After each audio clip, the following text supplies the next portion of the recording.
Olá pessoal, sejam bem-vindos a mais uma semana aqui do nosso curso de Informática Básica no âmbito do Pronatec, do IFPE. Nessa semana a gente tem reservado para vocês, basicamente uma introduçãozinha ao software de planilhas eletrônicas. Eu não sei qual é o software que vocês utilizam, mas a gente está tentando dar uma abordagem aí mais híbrida, ou seja, tratando dos assuntos que funcionam basicamente em todos eles. Então, nesse aspecto, a gente vai aprender a editar, formatar algumas planilhas, empregando adequadamente algumas fórmulas e funções básicas.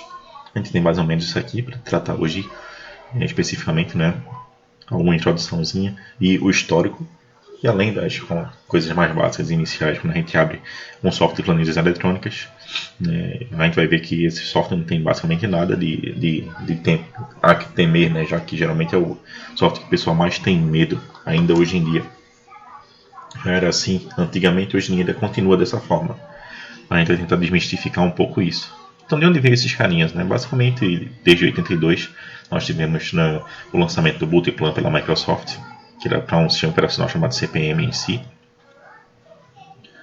Depois, especificamente, tivemos a empresa Lotus, criando o Lotus 123, que funcionou aí de 82 até 87. Esse software era especificamente para o MS-DOS da Microsoft. Então era muito comum o pessoal fazer os cursos de MS-DOS e também aprender o WordStar e Lotus 123. O WordStar era o processador de texto na época e o Lotus 123 seria a planilha eletrônica da época. E já entrando para a década de 90, começou-se a tratar com Windows em si, final de 80, início de 90. Então a Microsoft, já vendo aí o sucesso do seu sistema operacional, começou a criar também versões dessas aplicações para o Windows, e criou-se aí o Excel. Quando a Lotus se deu conta, foi criar para Windows, etc. Também tem para Windows a Lotus, uma suíte de escritório específica, mas já perdeu terreno em termos de mercado. Não se compara à utilização do Microsoft Office e das outras ferramentas que vieram depois, como OpenOffice, LibreOffice e WPS Office, além do FreeOffice. Essas ferramentas ganharam muito mercado e a Lotus ficou um pouquinho para trás.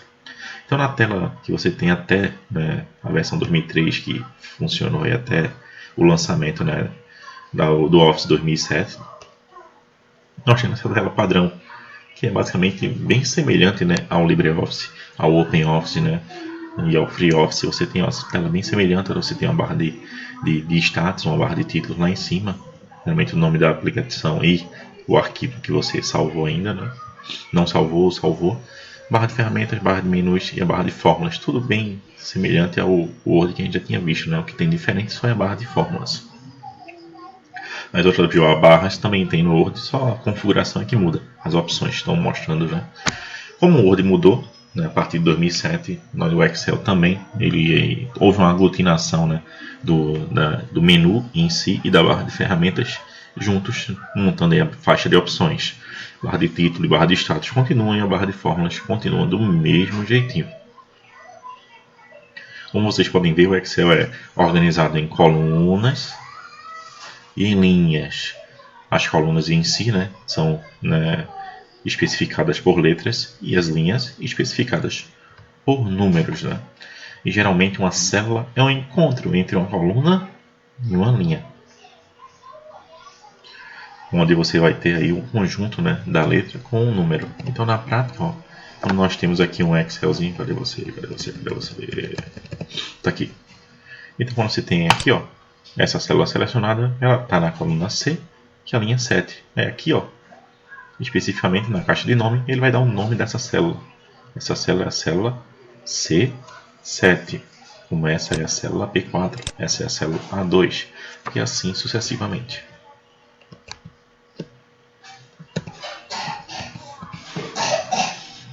Para inserir dados, basicamente é só clicar na mesma e digitar. A célula ativa é aquela que está selecionada.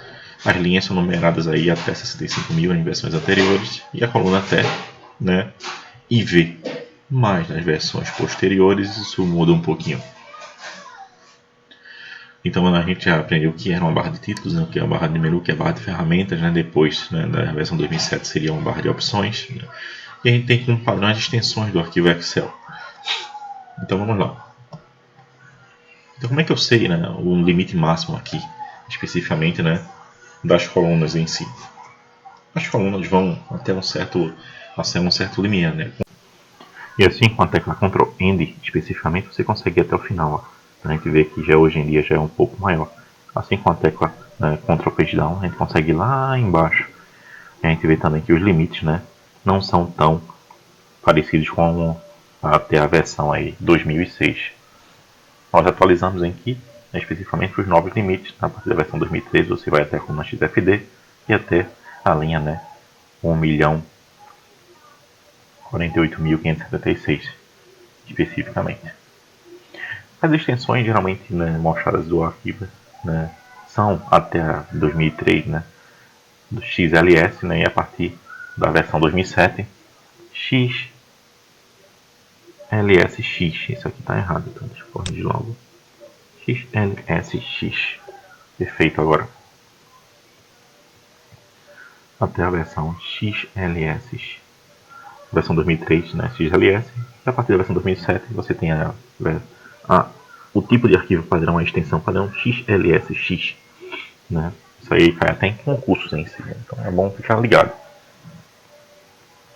Então aí tranquilo, até aí tranquilo, nada demais, né? Mas aí então nós temos aí a nossa guia de planilha e, né, a nossa barra de fórmulas. Colocando aqui o carregador. Na barra de fórmulas você vai encontrar um f de x, né? Vai ficar muito fácil de ser visto, né? Então você observa fx, está aqui a nossa barra de fórmulas em si. Essa é a barra de fórmulas aqui que nós podemos aí inserir uma célula, editar, fazer tudo que nós necessitamos especificamente de uma fórmula. As guias de trabalho da planilha da barra de rolagem, né? Você tem logo abaixo, né, as planilhas, planilha 1, planilha 2, planilha 3, né? E o que é uma planilha em si, né? Basicamente, uma planilha é aquele conjunto de linhas e colunas. Então, geralmente, quando a gente cria um arquivo no Excel, atenção a isso, tá? A gente cria uma pasta de trabalho. Nessa pasta de trabalho se incluem diversas planilhas. Então, até a versão 2003 aí, ele já criava automaticamente 3 planilhas para a gente. A gente criava um arquivo novo, ele se criava aqui 3 planilhinhas para a gente. Hoje em dia ele só cria uma. Caso necessite, você vai criando mais outras. Então, até a versão 2003 se criava automaticamente 3 planilhas. Hoje em dia, apenas a primeira é criada, e se caso você necessite, você vai adicionando mais planilhas. E isso, ó, é uma pasta de trabalho que contém diversas planilhas. É como se a planilha fosse, né, uma folhinha de papel A4 que você vai colocando numa pastinha. Espero que vocês tenham entendido aí até o momento. Planilha é como se fosse uma folhinha de papel, e o arquivo do Excel em si pode ter diversas folhinhas de papel que são consideradas aí, né, que considera-se uma pasta. O nome está aqui, ó, pasta de trabalho do Microsoft Excel. Assim como no Word, né, você tem diversas páginas e um documento. O documento pode conter diversas páginas. Espero que vocês tenham entendido. As planilhas podem ser inseridas, né, excluídas e até mesmo, né, modificadas. Vocês podem clicar aqui 2 vezes e entrar com o nome que vocês quiserem para essa planilha. Depois, né, apertar Enter para especificar. Como é que eu consigo selecionar uma célula? Então, muito tranquilo, você já tem a célula ativa, né? Você já sabe que é a célula que vai estar sendo mostrada aí na caixa de nome, ou, né, selecionada aqui pelo quadradinho. Então eu posso selecionar elas de forma variada. Com Shift e setinha para a direita, eu posso selecionar elas consecutivamente. E com Ctrl eu posso ir selecionando aí aleatoriamente as células. Clicando, segurando e puxando no mouse, ou com a setinha com Shift consecutivamente, ou com Ctrl, selecionando as células de forma não consecutiva. Praticamos isso aqui e acabamos de praticar essa outra afirmação daqui.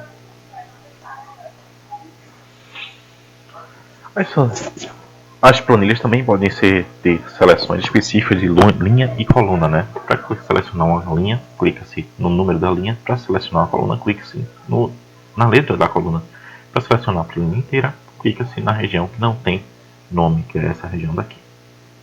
Quer selecionar a coluna D, clica-se na letrinha. Só a linha 4, clica-se no 4. Para selecionar a linha inteira, clica-se nessa região aqui, que tudo vai ser selecionado. Entendido? Adiantando, né? Em termos de digitação, é a coisa mais simples, né? Basicamente você consegue digitar aí nas planilhas. Para navegar entre as planilhas, use a setinha, o Enter ou o próprio Tab, que eles podem te ajudar. Então, replicando isso daqui. Instituto. Opa, errei aqui. Instituto Federal de Pernambuco. Informática básica. Perfeito. Aqui entra com o nome do aluno.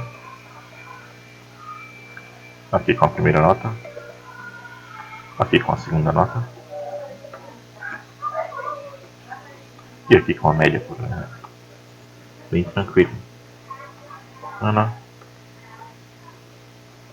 João. Maria. As notas. 7, 8,5 e 4,2.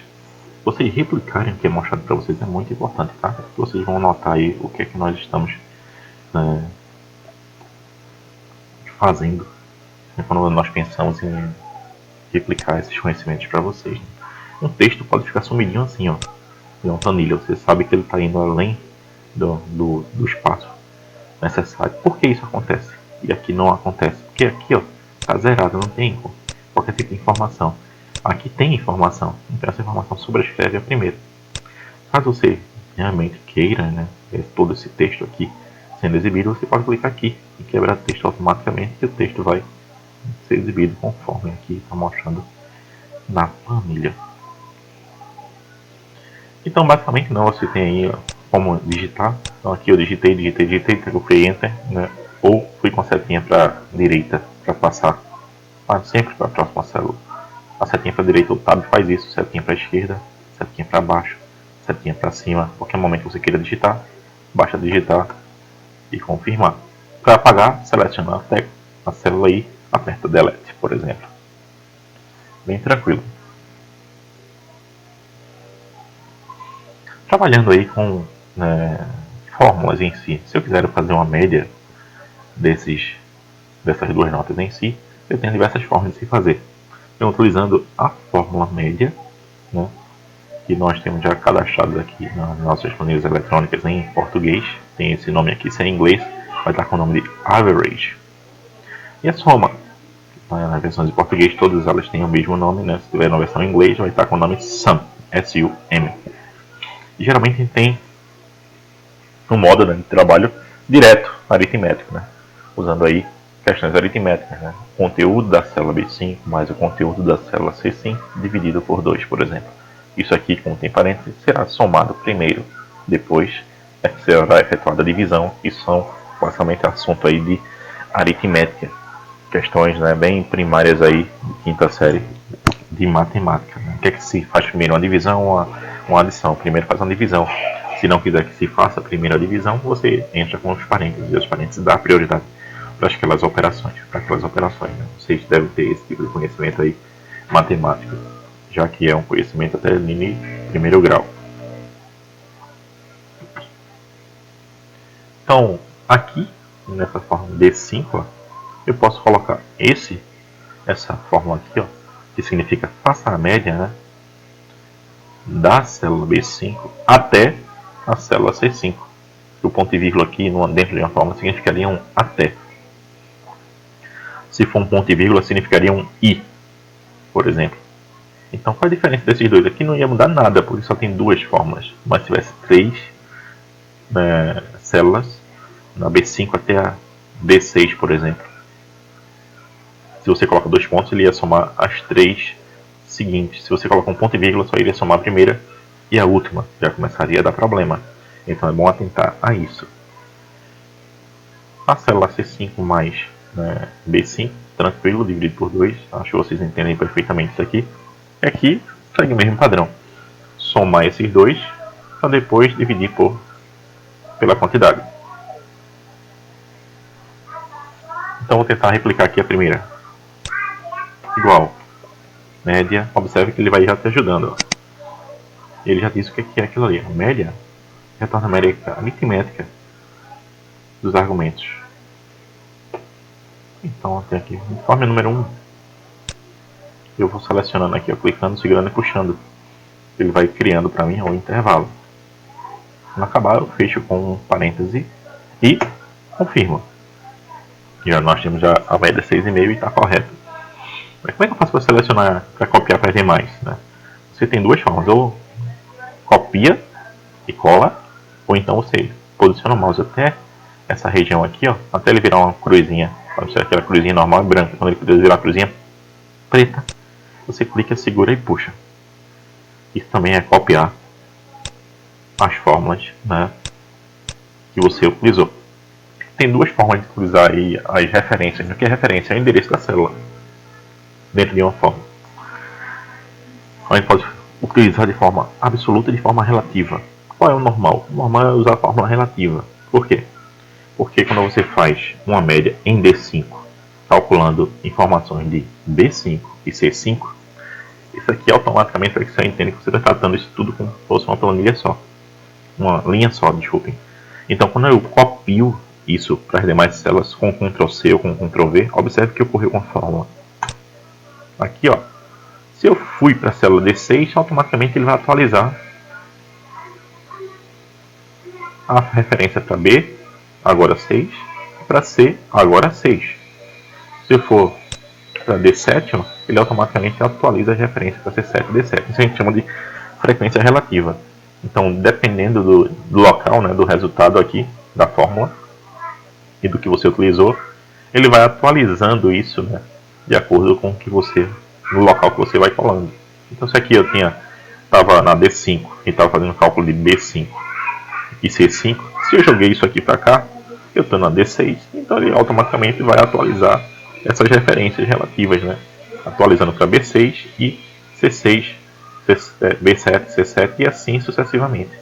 Se eu copiar essa fórmula aqui, colar aqui a D10, possivelmente ele vai fazer a média entre B10 e C10.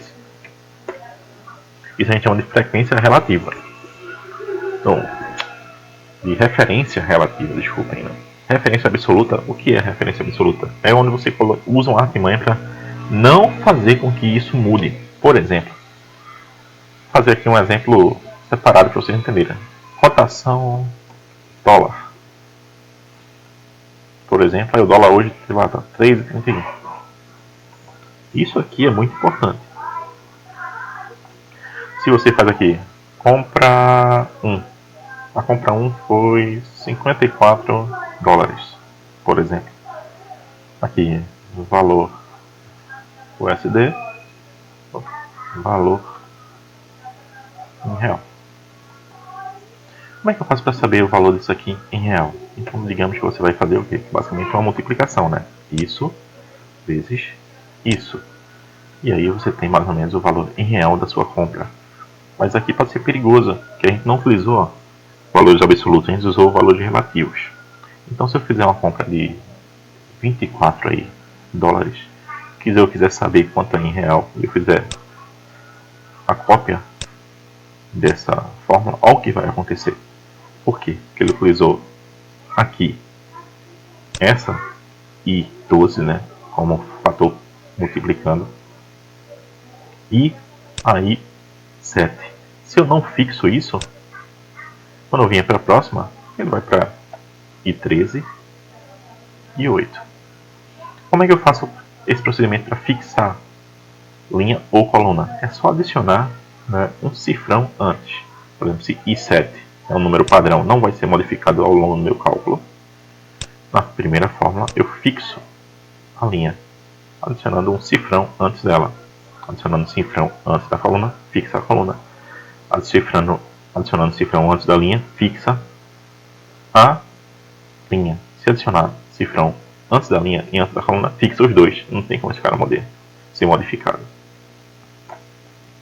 Então, por exemplo, aqui, quando eu começar a replicar, ele muda o que não está fixo, ó, que é a frequência relativa, 13, e 14, e 15, e 16. E a frequência absoluta, ó, se mantém. Espero que vocês tenham entendido a diferença entre frequência relativa e frequência absoluta. Na questão aqui de média, né, algumas pessoas podem tentar, né, dizer, por que eu não faço a soma simples, né? B5 mais C5 dividido por 2, né? Você vai ver que o resultado não sai 6,5. Não é uma fórmula correta, né? Porque o primeiro ele está dividindo 6 por 2, que dá 3, para depois somar ao 7, que vai dar 10. Isso não é uma média correta. Para ter uma média correta, precisaria dar prioridade às operações aí aritméticas de soma antes da divisão, já que, por padrão, a divisão é feita primeiro. E aí você tem aí o resultado correto. Alguns operadores aritméticos em si, adição, subtração, multiplicação, divisão, aí, sinais de percentuais e, né, exponenciação, que é como se fosse, né, 2 a terceira ou 3 ao quadrado, por exemplo, coisas do gênero. Nós temos aqui especificamente, né, algumas formas de formatação. Então conseguimos aí aumentar ou diminuir casas decimais. Nós estamos precisando, né, mesclar células. Mesclar as células é você como se estivesse juntando, né, diversas células e colocando no formato centralizado em termos de alinhamento, né? Alteração de fonte, preenchimento, bordas, isso tudo aí são questões específicas. Então vamos tentar replicar aí essas formatações, né, e adicionar aqueles outros campos lá. Deixa eu apagar aqui. Entra para a descrição. Então a primeira coisa é como mesclar uma célula. Assim como na tabela, é só clicar aqui. Bem simples. Selecionou, eu quero mesclar, mesclou. Vamos adicionar aí bordas, né? Você aqui especificamente, né, consegue fazer isso a partir daqui. Em formatações, eu consigo adicionar bordas de forma mais tranquila. Alinhamento, também da mesma forma, tem um alinhamento, né, horizontal e o vertical, em termos da célula. Então você consegue especificar isso muito bem. Para aumentar uma célula, clica entre uma célula e outra, aumenta ou diminui. Para fazer isso de forma, né, automática, seleciona tudo, dá 2 cliques aqui entre uma linha e outra, entre uma coluna e outra, que vai fazer o auto rearranjo aí de todas as colunas e linhas específicas. Você mantém só um padrão em si, pode clicar aqui e definir uma largura de coluna padrão, 3 cm, por exemplo, ou 3 pixels, né? Desculpa, 30 pixels. Aí vai depender da sua estratégia. Foi adicionado aqui mais alguns campos, como média da turma, né, maior média e menor média, então vamos adicionar aqui média da turma, maior média, menor média, por exemplo. Questões de negrito, itálico, sublinhado, essas coisas, mudança de cor, etc. A gente já tratou bem no processador de texto, a gente não vai, né, se adequar a isso. Mas o interessante aqui é, dá para saber como é que seria a média de uma turma, né? Então já com todas as médias calculadas, como é que vocês fariam isso? Basicamente é utilizar a mesma fórmula, né? Média só vai mudar, né, os fatores. Então aqui, ó, como eu estou falando a média da turma, então será a média de todos os alunos. Então em geral eu tenho a média aí especificada para a minha turma. Maior e menor, né? Será que eu preciso digitar isso aqui ou posso pegar automaticamente? Pode pegar automaticamente. Existem fórmulas como máximo, pega um número máximo de uma sequência, né? Qual é o maior número dessa sequência aqui? Ele vai me retornar. Assim como você tem a fórmula mínima. São fórmulas estatísticas que vocês já conhecem aí. Quando vocês estudaram, né, basicamente a estatística, também estão replicadas aqui no seu Excel. Aumento e diminuição de casas decimais, né? Vocês podem ver que a gente pode aumentar e diminuir essas casas decimais da forma mais tranquila possível. Aumentando ou diminuindo, para manter um padrão nas notas especificamente.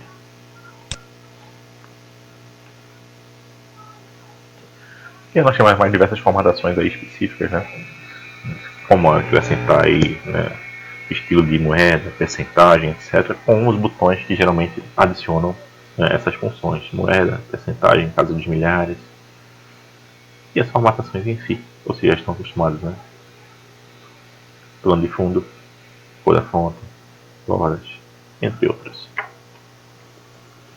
Em termos de edição, a gente resume nesse slide, né, como é que vocês conseguem, né, copiar uma célula, como é que vocês conseguem aí, né, selecionar, como é que vocês conseguem excluir, como é que vocês conseguem alterar uma fórmula, né? Geralmente para a gente alterar a fórmula a gente faz uso da tecla F2.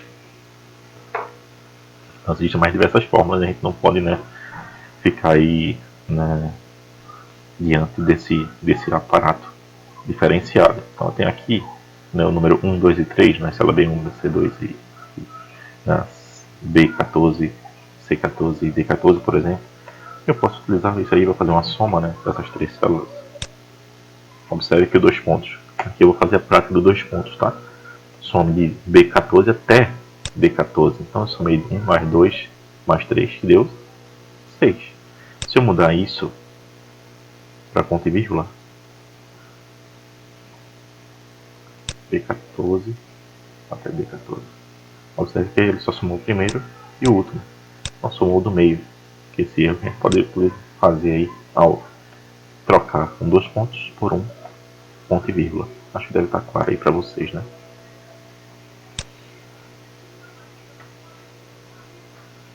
A utilização do I comercial em uma fórmula, em uma especificação, indica uma concatenação.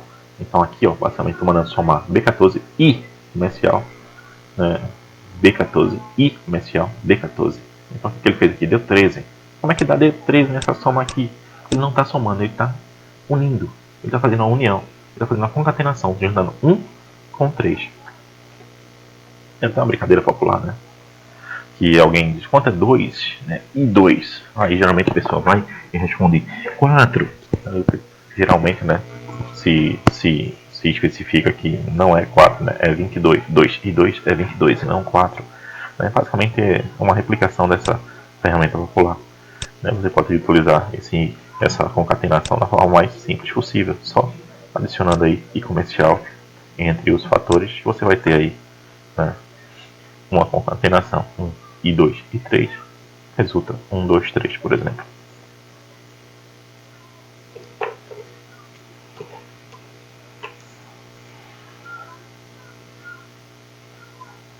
Questão de copiar, mover, né, alterar a largura, a gente já tratou disso algumas vezes aqui, mas vamos replicar novamente. Né? Conteúdo, tá aqui, se eu quero copiar, Ctrl C, aponta para o local que você quer copiar, Ctrl V, se eu quero recortar, Ctrl X, aponta para o destino, Ctrl V. As diferenças entre recortar e copiar a gente já viu. No Word a gente pode fazer isso com o mouse também.